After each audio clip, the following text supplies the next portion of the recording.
तो दोस्तों, क्योंकि रिश्तों के भी रूप बदलते हैं कि आज के एपिसोड की शुरुआत वहीं से होती है जहां अक्षय भावुक होकर अंगद से कहता है कि एक दिन उसके पापा बिना कुछ बताए उसे माधवी और उसकी मम्मा को छोड़कर चले गए।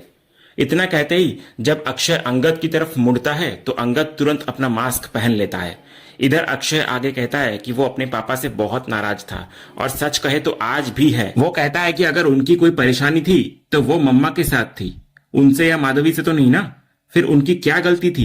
उनके जाने से उनकी पूरी खुशहाल जिंदगी बिखर गई। अब उसके पास सिर्फ कुछ यादें और बची कुची खुशियां ही रह गई है। लेकिन इतना सब होने के बाद भी वो आज तक यही दुआ करता है कि उसके पापा किसी तरह वापस आ जाएं। ये सुनकर अंगद की आंखें नम हो जाती है। तभी अक्षय एक और बड़ा खुलासा करता है। वो कहता है कि जमशेदपुर रांची वाले एवी के कंसर्ट में उसे अपने पापा जैसे दिखने वाले इंसान की झलक मिली थी। वो कहता है कंसर्ट में भगदड़ मच गई थी और वो एवी को ढूंढते ढूंढते उस शख्स के पीछे भी गया था, लेकिन वो भीड़ में कहीं गायब हो गया। वो कहता है उसे पूरा यकीन तो नहीं, लेकिन उसे आज भी लगता है कि वो उसके पापा ही थे। अक्षय कहता है कि उसने ये बात आज तक किसी को नहीं बताई क्योंकि उसकी मम्मा बहुत मुश्किल से अपनी लाइफ में आगे बढ़ रही थी और वो नहीं चाहता था कि पुरानी बातें फिर से उन्हें तोड़ दे। फिर वो अपने सबसे बड़े डर का जिक्र करता है। वो कहता है कि उसे बस यही डर है कि कहीं उसकी मम्मा भी शादी के बाद उसे और माधवी को छोड़कर न चली जाए। वो कहता है कि चाहे वे बड़े हो रहे हों, लेकिन बड़े होने के बाद भी बच्चों को अपने मम्मी पापा की जरूरत होती है। इधर अंगद बेटे का दर्द सुनकर खुद को संभाल नहीं पाता। वो अक्षय के कंधे पर हाथ रखकर कहता है कि जितना वो उसकी मम्मा को समझ पाया है, वो कभी भी अपने बच्चों को छोड़कर नहीं जाएंगी। लेकिन ये भी सच है कि 10 साल बाद उनकी लाइफ में फिर से खुशियां लौटी है और इतने लंबे समय तक अपने जीवन साथी से दूर रहना बिल्कुल आसान नहीं होता। इतना सुनते ही अक्षय चौंक जाता है। वो पूछता है कि उसने तो कभी बताया नहीं कि उसके मम्मी पापा 10 साल से अलग हैं। फिर एवी को ये बात कैसे पता? ये सुनकर अंगद एक पल के लिए घबरा जाता है। फिर तुरंत वो बात को संभालते हुए कहता है कि पार्टी में परिवार के किसी मेंबर से बात करते समय उसने ये बात सुनी थी, इसलिए उसको पता चल गया।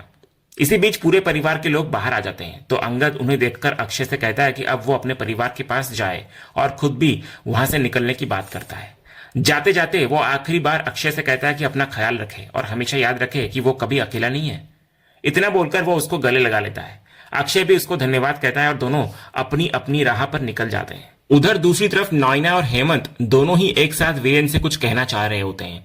पहले कौन बोले इसे लेकर दोनों एक दूसरे को ही मौका देने लगते हैं। तभी वीरेन मुस्कुराते हुए उनकी बात को समझ जाता है और कहता है कि वो जानता है दोनों बस इतना कहना चाहते हैं कि यहाँ आकर उन्हें बहुत अच्छा लगा और उन्होंने इस पूरे समारोह को खूब एंजॉय किया। इसके बाद थोड़ी देर और बातचीत होती है, फिर सभी लोग एक दूसरे से विदा लेकर वहां से निकल जाते हैं। इधर दूसरी तरफ कार्तिक वृंदा को बड़े सुकून से याद दिलाता है कि उनकी जो बात हुई थी वो उसे अच्छी तरह याद है। इसलिए वो चाहता है कि वृंदा किसी भी तरह का दबाव महसूस न करे। उन्हें जितना वक्त चाहिए वो आराम से ले, क्योंकि उसे किसी भी बात की कोई जल्दबाजी नहीं है। कार्तिक की ये समझदारी और धैर्य देखकर वृंदा हल्की सी मुस्कान के साथ उसका शुक्रिया अदा करती है। इसके बाद दोनों अपनी अपनी तरफ बढ़ जाते हैं और वृंदा अपने घर चली जाती है। अगले सीन में घर पहुंचकर अपने कमरे में वृंदा अपनी सगाई की अंगूठी देखती है तो उसे अंगद की पुरानी बातें याद आने लगती हैं। वो वादा जब अंगद ने कहा था कि अभी तो वो सिर्फ चांदी की अंगूठी दे सकता है, लेकिन एक दिन उसे बड़ा सा हीरा पहनाएगा। तब वृंदा ने मुस्कुराकर कहा था कि उसके लिए सबसे बड़ा हीरा खुद अंगद है और उसे किसी और हीरे की जरूरत नहीं है। फिर उसे अंगद की वो बात भी याद आती है जब उसने कहा था कि वो अपनी जान छोड़ सकता है, लेकिन वृंदा का साथ कभी नहीं छोड़ेगा। इसी बीच सुप्रिया दरवाजा खटखटाकर उसको बाहर बुलाती है ताकि सगाई के सारे गिफ्ट खोले जा सकें, लेकिन वृंदा थकान का बहाना बनाकर मना कर देती है तो सुप्रिया उसे आराम करने के लिए कहकर चली जाती है। इधर सुप्रिया के जाते ही वृंदा अपना लैपटॉप खोलती है और दर्द भरी एक नई शायरी लिखकर सोशल मीडिया पर पोस्ट कर देती है। उधर उसी समय अंगद भी वही शायरी पढ़ रहा होता है। हर शब्द जैसे सीधे उसके दिल को छू जाता है। शायरी पढ़ने के बाद वो तुरंत विकास से कहता है कि अब से वो अपना सोशल मीडिया खुद संभालेगा। इस पर विकास हैरान होकर पूछता है कि अचानक ऐसा फैसला क्यों, क्योंकि पहले तो उसे सोशल मीडिया में बिल्कुल भी इंटरेस्ट नहीं था। इस पर अंगद बोलता है कि अब वो अपने चाहने वालों से और गहराई से जुड़ना चाहता है और उसे लगता है कि सोशल मीडिया से बेहतर कोई प्लेटफॉर्म नहीं हो सकता, इसलिए अब से वो खुद अपनी हर पोस्ट और हर अपडेट को संभालेगा। तो दोस्तों, अगले सीन में हम देखते हैं कि सुबह हो चुकी होती है। वृंदा जैसे ही उठकर अपना लैपटॉप खोलती है वो देखती है कि उस पर ढेर सारे नोटिफिकेशन आए हुए हैं, लेकिन वो उन्हें पढ़ भी नहीं पाती कि तभी कार्तिक का फोन आ जाता है। कार्तिक उसको तुरंत ऑफिस आने के लिए कहता है। वृंदा पूछती है सब कुछ ठीक तो है ना, लेकिन कार्तिक सिर्फ इतना बोलता है कि वो पूरे परिवार और बच्चों को साथ लेकर ऑफिस पहुंच जाए। इतना कहकर वो फोन काट देता है। अगले सीन में घर पर आरव और तारा के बीच एवी को लेकर जोरदार बहस चल रही होती है। आरव का कहना होता है कि एवी ऐसा कर ही नहीं सकता, जबकि तारा और बाकी लोग बताते हैं कि एवी ने खुद सोशल मीडिया पर पोस्ट करके गीतों के बोल चुराने की बात स्वीकार कर ली है। बहस इतनी बढ़ जाती है कि वृंदा बाहर आकर सबको शांत कराती है और पूरी बात पूछती है। तभी टिम्सी बताती है कि एवी के ऑफिशियल अकाउंट से माफी वाला पोस्ट आया है, जिसमें उसने खुद स्वीकार किया है कि उसने ही लिरिक्स इस्तेमाल किए थे। यह सुनकर वृंदा को एवी की वही बात याद आ जाती है जब उसने कहा था कि वो असली लेखक से दिल से माफी मांगना चाहता है। तब वृंदा के मन में आता है कि शायद एवी सच ही कह रहा था। इसी बीच कार्तिक का दोबारा फोन आता है और वो पूछता है कि वो निकली या नहीं।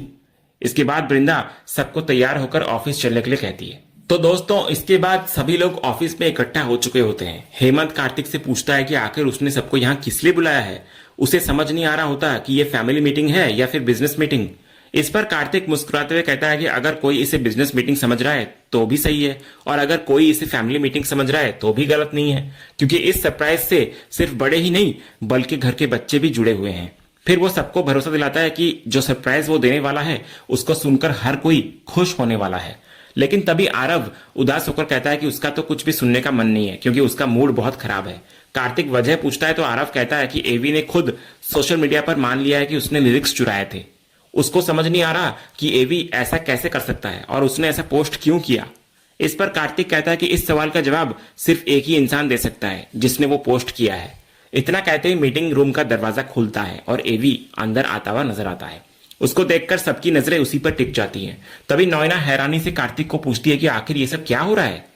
तब कार्तिक पूरी बात सबके सामने रखता है। वो कहता है कि जिस दिन एवी उसकी और वृंदा की सगाई में आया था, भले ही वो सिर्फ आरव की खुशी के लिए आया हो, लेकिन उसके आने से पूरे फंक्शन का माहौल ही बदल गया था। उसने उस दिन सभी के सेलिब्रेशन को और भी खास बना दिया था। सबसे पहले कार्तिक एवी को उस दिन आने के लिए धन्यवाद कहता है और फिर सबको कहता है कि उसी समय उसके मन में एक आइडिया आया। उसने सोचा कि जब एवी जैसा बड़ा स्टार उनके बीच मौजूद है तो इस मौके को यूं ही क्यों जाने दिया जाए। इसलिए उसने उसी वक्त एवी के सामने एक बड़ा बिजनेस प्रपोजल रखा। कार्तिक ऐलान करता है कि उनकी कंपनी के नए इंटरनेशनल लॉन्च के लिए एवी को इंटरनेशनल ब्रांड एम्बेसडर बनाया गया है। यह सुनते ही नॉयना काफी खुश हो जाती है। वो कहती है कि यह तो बहुत अच्छा फैसला है, क्योंकि आज की जनरेशन के लिए एवी पहले से ही एक आइकॉन है। मिताली भी खुश नजर आती है। सबसे ज्यादा खुशी आरव, माधवी और टिम्सी के चेहरे पर साफ दिखाई देती है। लेकिन दूसरी तरफ देव बिल्कुल खुश नहीं होता। वो तुरंत इस फैसले पर सवाल उठाता है। उसका कहना होता है कि अभी अभी एवी पर लिरिक्स चोरी करने का आरोप लगा है, और सबसे बड़ी बात यह है कि उसने खुद अपनी पोस्ट में इसको स्वीकार भी किया है। ऐसे टाइम में उसे कंपनी का ब्रांड एम्बेसडर बनाना कंपनी की इमेज और ब्रांड वैल्यू के लिए बिल्कुल सही फैसला नहीं होगा। तो देव की बात सुनकर माहौल थोड़ा गंभीर होता है, लेकिन कार्तिक पूरे विश्वास के साथ कहता है कि उसे इस बात की बिल्कुल चिंता नहीं करनी है और वो इस पूरे मामले को संभाल लेगा। इसके बाद वो माहौल हल्का करने के लिए कहता है कि इस नई शुरुआत को सेलिब्रेट करने के लिए उसने एवी के लिए एक छोटा सा केक भी मंगवाया है और अब सभी लोग मिलकर उसका स्वागत करेंगे। अगले ही पल केक लाया जाता है। सभी लोग मुस्कुराते हुए एवी की तरफ देखते हैं और एवी भी केक काटने के लिए आगे बढ़ता है। लेकिन तभी अचानक तेज आवाज के साथ खिड़की का कांच टूट जाता है। एक पल के लिए पूरे ऑफिस का माहौल बदल जाता है। सभी लोग घबराते हैं और समझ नहीं पाते कि आखिर हुआ क्या है। तभी ऋतिक खिड़की के पास जाकर बाहर देखता है तो बाहर का नजारा देखकर वो खुद भी चौंक उठता है। वो वापस आकर कहता है कि ऑफिस के बाहर मीडिया और बड़ी संख्या में लोग जमा हो चुके हैं। भीड़ लगातार एवी के खिलाफ नारे लगा रही है और उसको चोर कहकर विरोध कर रही है। ये सुनते ही सभी लोग परेशान हो जाते हैं। ऋतिक तुरंत सुझाव देता है कि एवी को किसी दूसरे रास्ते से बाहर निकाल देना चाहिए ताकि वो भीड़ से बच सके, लेकिन एवी इधर साफ मना कर देता है। वो कहता है कि वो कहीं नहीं जाने वाला और ना ही किसी से छिपेगा, बल्कि वो खुद बाहर जाकर उन सभी लोगों का सामना करेगा, क्योंकि उसे लगता है कि लोगों को पूरी सच्चाई जानने का अधिकार है। कार्तिक उसे रोकने की कोशिश करता है। वो कहता है कि अभी बाहर का माहौल बिल्कुल ठीक नहीं है और इस समय बाहर जाना सुरक्षित नहीं होगा। फिर वो एवी को समझाता है कि यह सब एक फेक पोस्ट की वजह से हुआ है जिसने लोगों को गुमराह कर दिया। लेकिन तभी एवी ऐसी बात कह देता है जिसको सुनकर कमरे में मौजूद हर इंसान हैरान नजर आता है। एवी कहता है कि वो पोस्ट फेक नहीं थी, वो उसी के ऑफिशियल अकाउंट से की गई थी। उसका अकाउंट हैक भी नहीं हुआ था। जो कुछ लिखा गया था वो सब उसने खुद लिखा था और उस पोस्ट की पूरी जिम्मेदारी भी वही लेता है। इसके बाद एवी साफ कहता है कि अब उसे बाहर जाकर उन सभी लोगों का सामना करना होगा, क्योंकि सच में भागना समाधान नहीं है। ये सब सुनकर पूरे कमरे में सन्नाटा छा जाता है। किसी को समझ नहीं आता कि आखिर एवी ऐसा क्यों कर रहा है। वहीं दूसरी तरफ वृंदा लगातार एवी को देखती रहती है। उसके चेहरे पर हैरानी भी होती है और मन में कई सवाल भी उठने लगते हैं। और इसी चौंकाने वाले मोड़ के साथ आज का यह एपिसोड यहीं पर खत्म होता है। तो दोस्तों, अब सबसे बड़ा सवाल यही है कि क्या एवी सच में बाहर जाकर उस गुस्साई भीड़ का सामना करेगा और इस पूरे सच का वृंदा की लाइफ पर क्या असर पड़ेगा? अपनी राय हमें कमेंट करके जरूर बताइए। अगर वीडियो पसंद आया हो तो इसे लाइक करें, चैनल को सब्सक्राइब करें और बेल आइकन दबाना बिल्कुल मत भूलिए। मिलते हैं अगले एपिसोड के अपडेट के साथ। तब तक के लिए धन्यवाद।